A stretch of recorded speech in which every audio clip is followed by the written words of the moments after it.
Kopi. Yang ada apa? Laurik. Si laurik dua.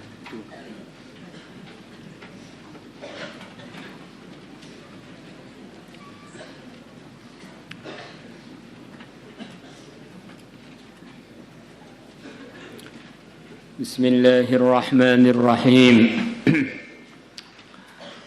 Thawabu man ghadda basarahu an maharimillah.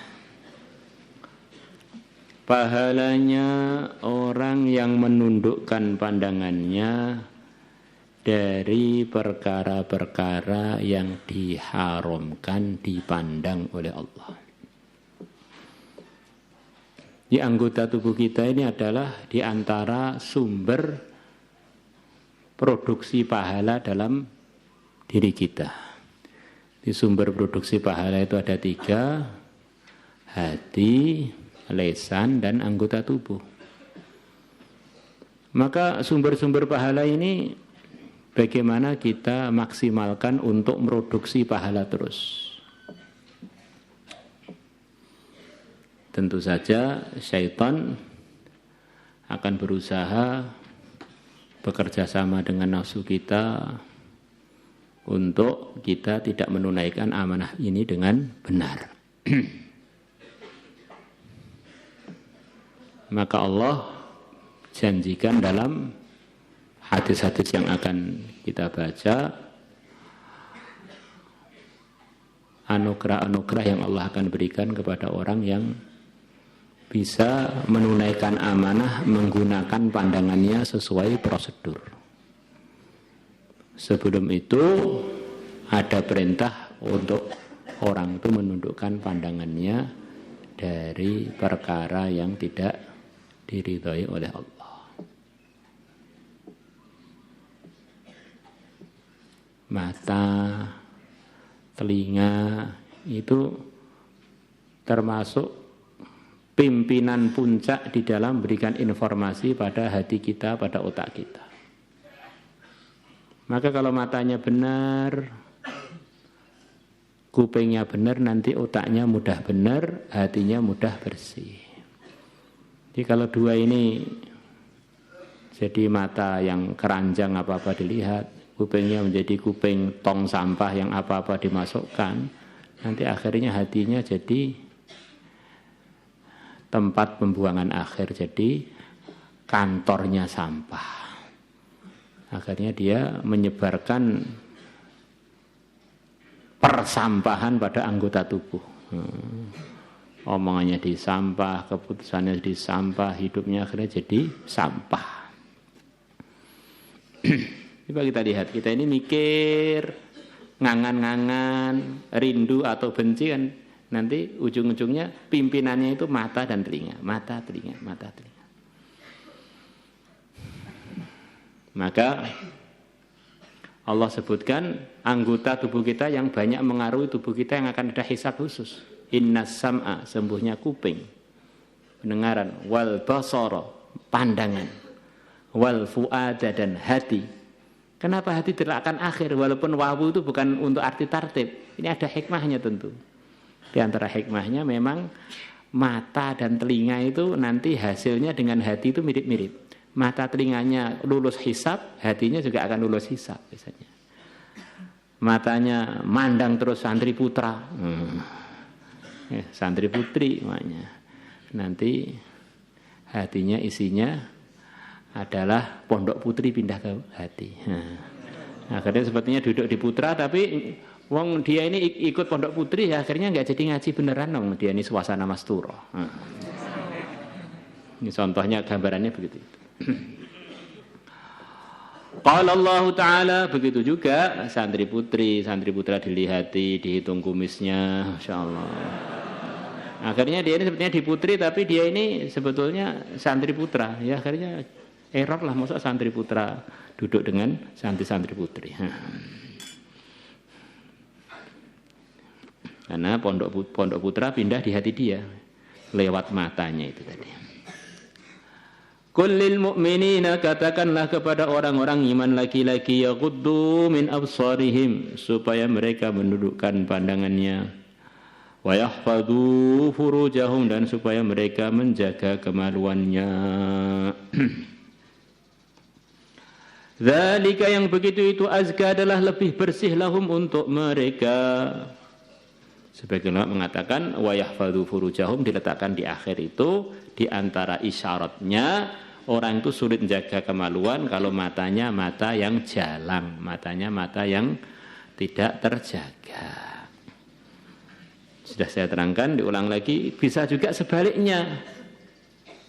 Karena farjinya bermasalah, akhirnya mendorong matanya untuk jelalatan kemana-mana karena kemaluannya bermasalah.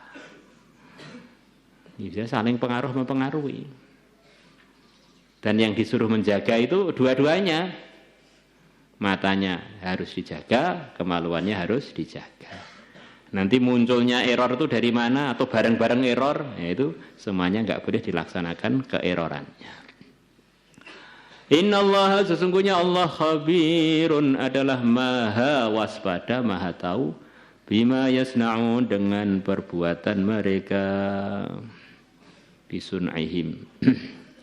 Wa qul, dan katakanlah, lil mu'minati, kepada para wanita yang beriman. Kata sebagian mufassirin, kalau perintah itu untuk laki-laki, wanita sudah masuk. Karena wanita itu bagian dari laki-laki. Maka perintah untuk wanita, wa qul lil mu'minati, ini ngulang. Karena biasanya yang suka jelalatan itu diantaranya perempuan.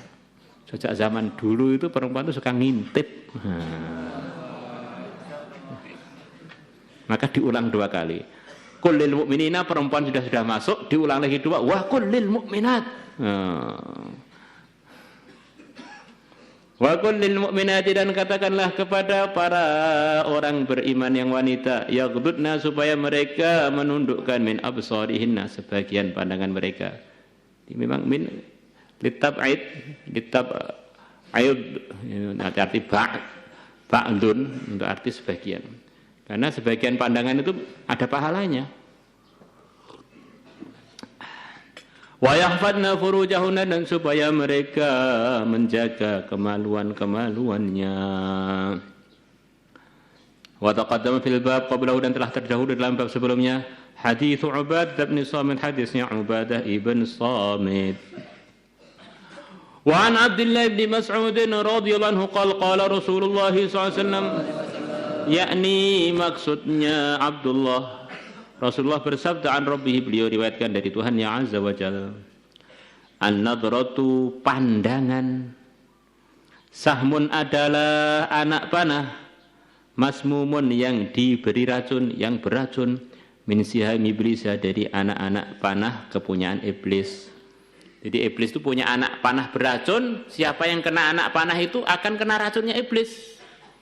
Lah, anak panah itu bersama kita terus, namanya pandangan mata kita. Kalau pandangan mata kita itu enggak terjaga, kita ini sama aja membiarkan iblis memanah kita dengan panah beracunnya. Di panahnya sudah siap terus di kepala kita itu. Dan pandangan itu sudah sering kita sampaikan lagi, berbeda dengan anak panah yang umumnya yang kita gunakan untuk manah. Kalau anak panah itu begitu kita luncurkan akan meluncur ke target yang kita inginkan. Tapi kalau mata kita, kalau kita panahkan, kalau kita gunakan mandang, apa yang kita pandang itu akan memanah kita. Maka begitu orang itu memandang sesuatu yang dia takjub, akhirnya dia terbelalak. Maka dalam bahasa kita terbelalak, takjub itu namanya terpana, maksudnya terpanah. Sebagaimana kalau orang kena anak panah begini. Nah, begitu juga kalau kita kena mata kita yang kebalikan dari pandangan kita, jadi kita juga begini. Karena kita kena panah itu, hati kita kena panah, cuk gitu. Coba kalau kita kena anak panah kan mesti terkaget-kaget gitu. Begitu kalau kita menggunakan mata kita pada hal yang kita lihat, kita takjub, kita terpanah sebetulnya. Hanya saja dalam bahasa kita dibuang untuk mungkin litakhfif atau apa. Sebenarnya terpanah oleh perkara yang kita pandang tadi. Maka kita terbelalak seperti terbelalaknya orang yang kena panah itu. Mirip-mirip. Apalagi yang dipandang itu sangat menakjubkan. Bukan hanya terpanah, bisa terjungkal. Masya Allah. Man tarakaha, barang siapa meninggalkan nadhrahnya, meninggalkan pandangan melanggarnya, maksudnya gitu.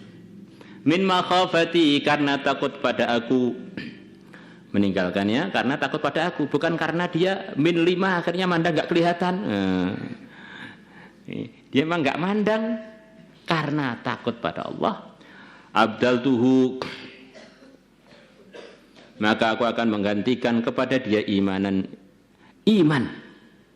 Iman itu apa? Yakin, rasa percaya pada agama.